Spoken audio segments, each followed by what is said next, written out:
Halo semuanya, kembali lagi bersama saya Madianto. Kali ini kita akan membahas tentang mengelola kebutuhan dan keinginan. Ada dua hal berbeda dalam menjalani kehidupan yang sering tidak bisa dibedakan, terutama ketika kita berbelanja. Apa itu? Yaitu kebutuhan dan keinginan. Saat kamu tidak mampu membedakan atau mengelola kebutuhan dan keinginan, yang ada kita akan terjebak dalam berbagai masalah keuangan. Padahal tujuan kita secara keuangan adalah untuk meraih kemandirian. Tapi akibat tidak mampu menahan godaan diri sendiri atau keinginan dalam membelanjakan uang, yang terjadi justru malah sebaliknya. Memang, kebutuhan dan keinginan pada dasarnya bisa berbeda-beda sesuai dengan profesi dan situasi. Sebagai contoh, seorang pelajar atau mahasiswa yang mau memiliki produk laptop terbaru buatan Apple hanya untuk membuatnya terlihat keren, itu bisa kita sebut sebagai keinginan, karena pada dasarnya manfaatnya tidak terlalu banyak bagi dia. Tapi ketika produk yang sama dibeli oleh para programmer, desainer, content creator, dan profesi lain yang membutuhkan produk laptop berkemampuan yang tinggi, tentu itu bisa disebut sebagai kebutuhan. Jadi apa sih sebenarnya perbedaan kebutuhan dan keinginan itu? Secara bahasa, kebutuhan adalah segala hasrat yang timbul dalam diri manusia yang tidak terpenuhi sehingga dapat mempengaruhi kelangsungan hidupnya.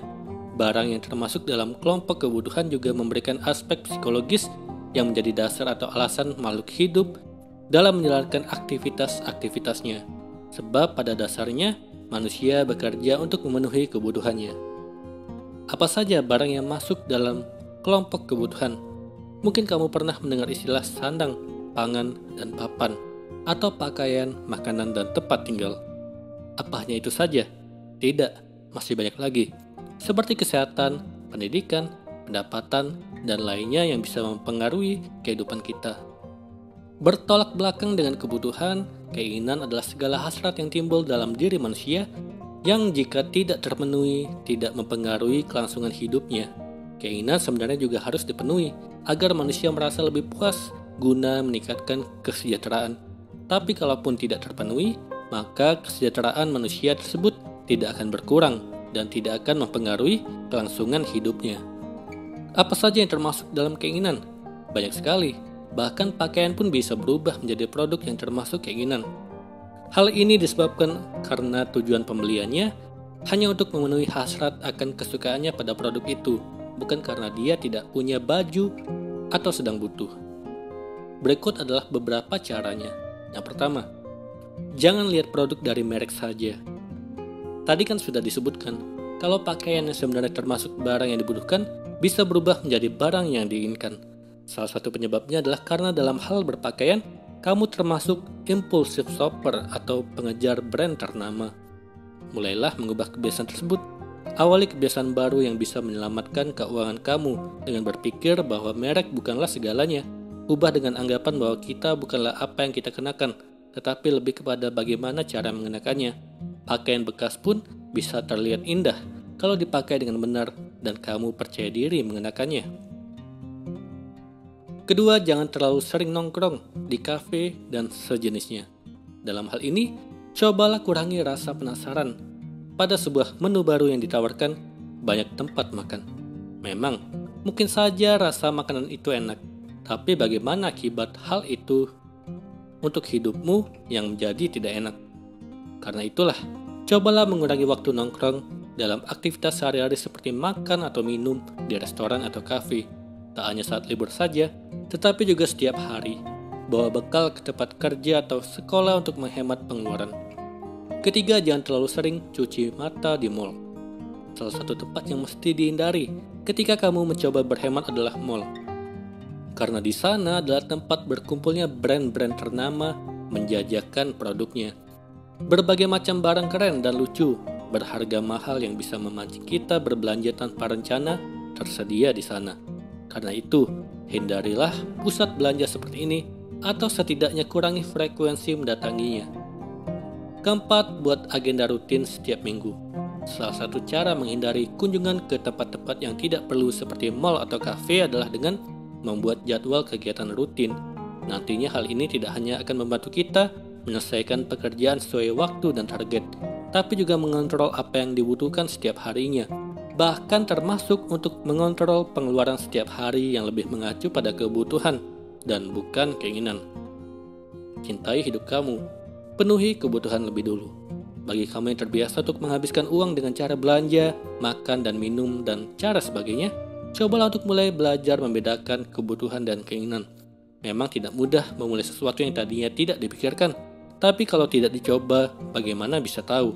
Karena itu, mari mulai mengelola kebutuhan dan keinginan dengan lebih bijak lagi. Kali ini kita akan membahas tentang manfaat hidup hemat dalam kehidupan sehari-hari. Berhemat merupakan salah satu bentuk investasi untuk membangun masa depan. Tapi sudahkah kamu tahu apa saja manfaat dari hidup hemat? Ternyata manfaatnya sangat banyak sekali. Hidup hemat merupakan salah satu kunci dalam menapaki jalan menuju kebebasan finansial. Tahap di mana kamu tidak perlu lagi sulit mencari uang. Ketika masih kecil, kamu pasti sering mendengar pepatah, kalau rajin pangkal pandai, dan hemat pangkal kaya. Pepatah tersebut memang ada benarnya, karena gaya hidup hemat sejatinya harus ditanamkan sejak dini agar lebih mudah penerapannya ketika kita beranjak dewasa. Perlu kamu ingat, gaya hidup hemat bukan berarti kamu hidup pelit terhadap diri sendiri juga orang lain.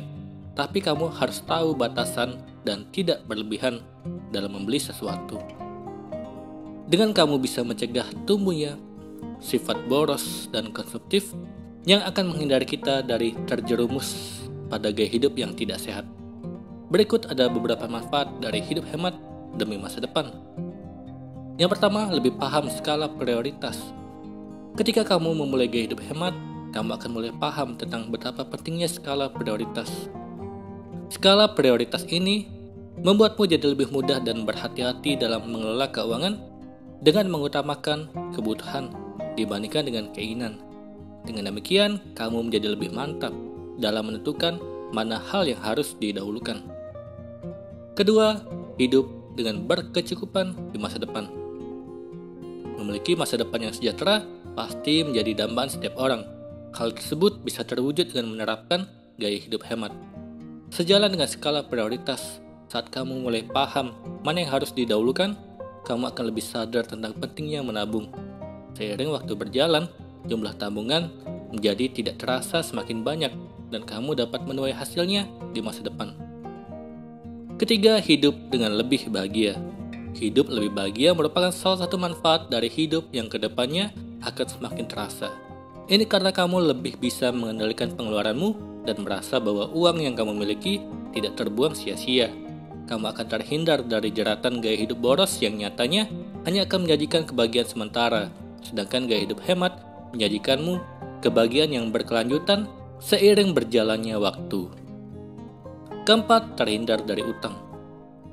Dengan menerapkan gaya hidup hemat, kamu pasti menyusun manajemen keuangannya rapi agar keuangan tetap aman. Setiap uang yang kita miliki sudah memiliki alokasinya sendiri, sehingga mencegah masalah keuangan. Minimnya masalah keuangan ini akan mencegahmu untuk berutang kepada pihak tertentu. Kelima, lebih bertanggung jawab.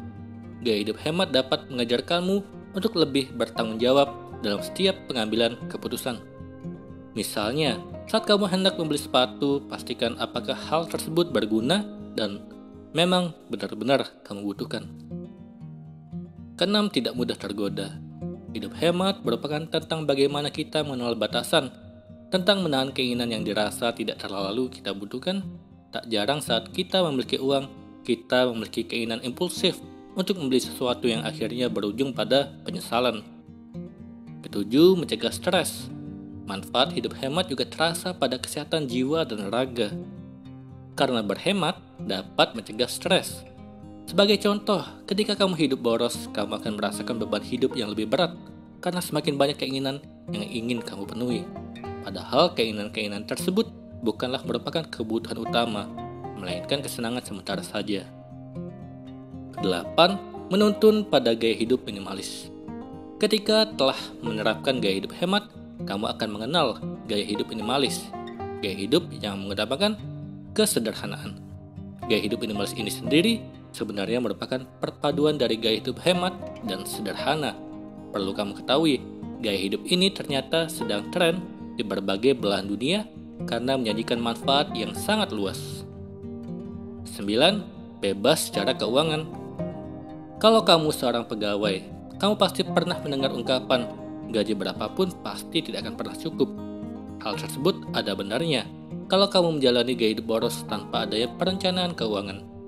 Beda halnya kalau kamu tahu cara berhemat, gajimu akan terasa cukup dan tahu cara memanfaatkannya dengan benar.